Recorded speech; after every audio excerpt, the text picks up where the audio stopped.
expression for vector E due to a uniformly charged spherical shell.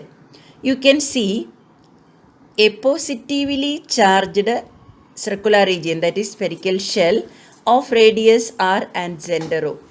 This is uniformly charged, positively charged spherical shell of radius capital R and center O. Okay. And first part of this derivation, you have to consider point P. Our considered point lies outside this shell. Outside the shell means you take separation greater than radius. For that, consider a point P at a straight separation R from the center of this shell. Okay. And to determine field intensity, we have to imagine a Gaussian surface. Here it is a spherical surface, sphere of radius small r. And point P lies over this imaginary spherical surface. Okay. Around P, imagine an element area ds. ds is an element area around P. Vector ds is acting in the direction of n cap. That means vector E for a positive charge away from the charge. Vector E and n cap or vector ds, they are acting along the same direction, radially outwards, normal to the surface and in the outward direction, or perpendicular and outwards. Okay. Vector E and vector ds are acting along the same direction. Angle between that two is 0.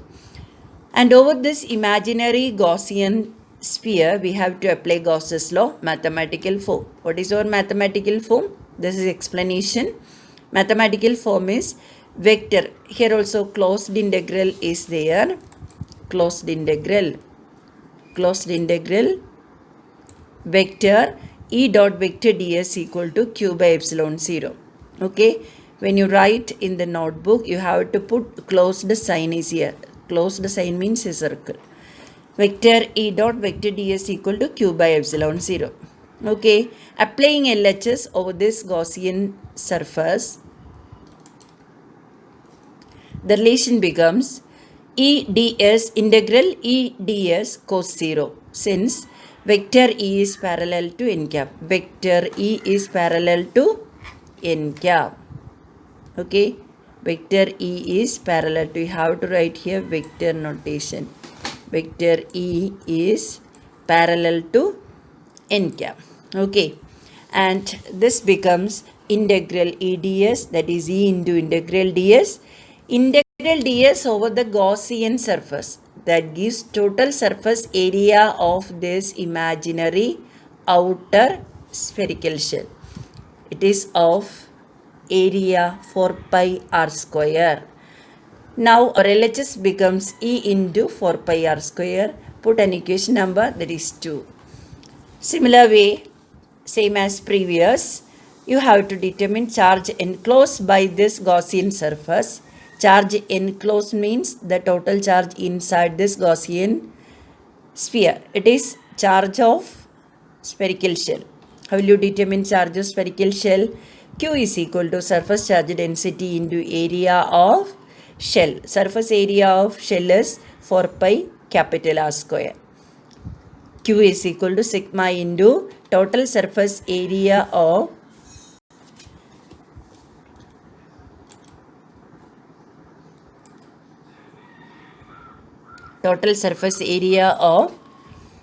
this inner shell. Okay. It is sigma into 4 pi r square. Substituting, put as equation 3, substituting equations 2 and 3 in 1, you can write E into 4 pi r square equal to sigma 4 pi capital R square by epsilon 0. Cancelling, E equal to sigma r square by epsilon 0 r square.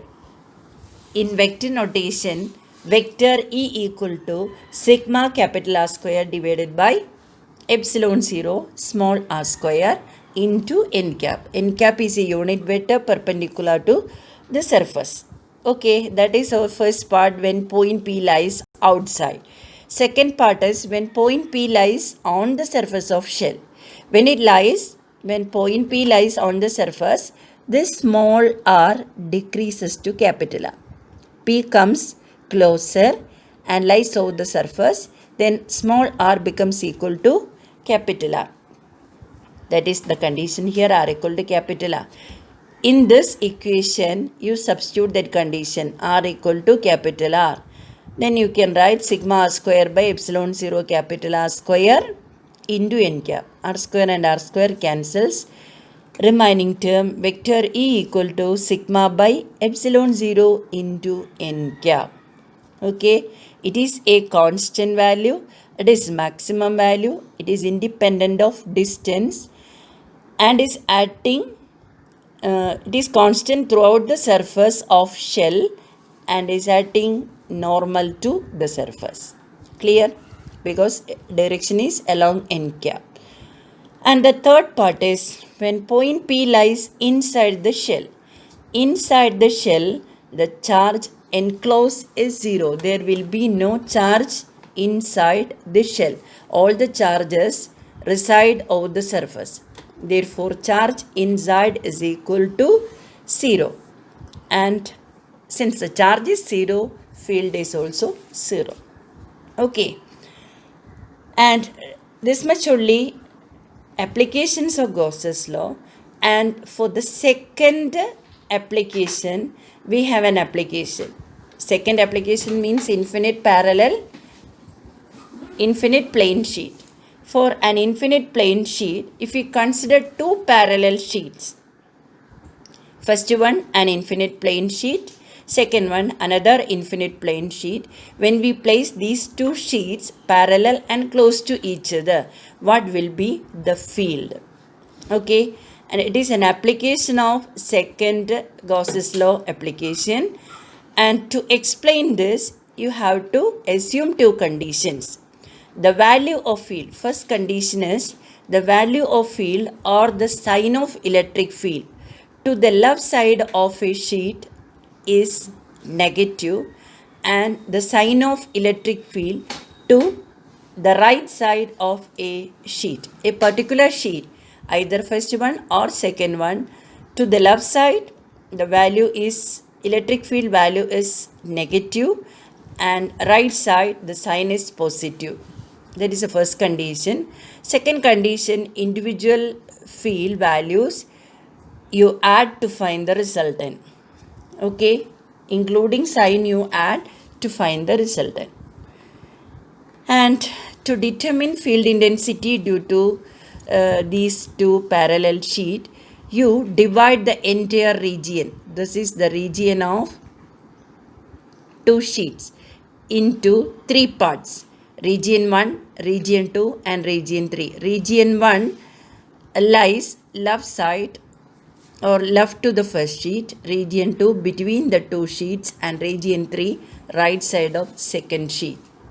Okay, according to our assumption, these two are the assumptions or conditions.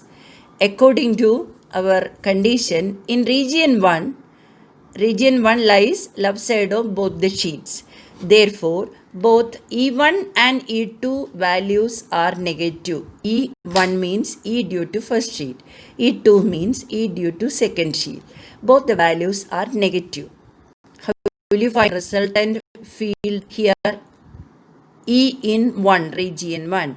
E in region 1 is sum of individual values minus E1 plus minus E2. For a single sheet, we know the value sigma by 2 epsilon 0. Substituting that value, E1 becomes minus sigma for the first sheet, sigma 1 by 2 epsilon 0 plus minus sigma 2 by 2 epsilon 0. And E1 becomes, you take 2 epsilon 0, 1 by 2 epsilon 0 common, minus 1 by 2 epsilon 0 into remaining terms sigma 1 plus sigma 2. Okay, you can substitute different values of sigma 1, sigma 2, negative sigma, like that. Apply special cases. Region 2, next is region 2. In region 2, E1 value is positive because this region is right side of sheet 1 and it is left side of sheet 2. Therefore, E1 is positive and E2 is negative.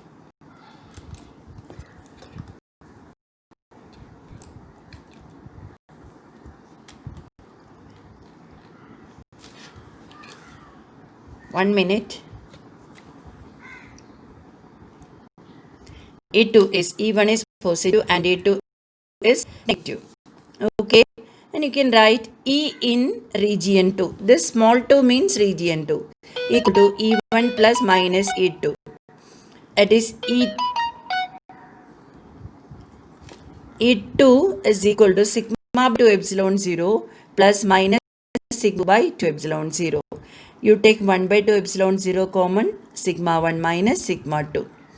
In region 3, it is right side of both the sheets, therefore both the values E1 and E2 are positive.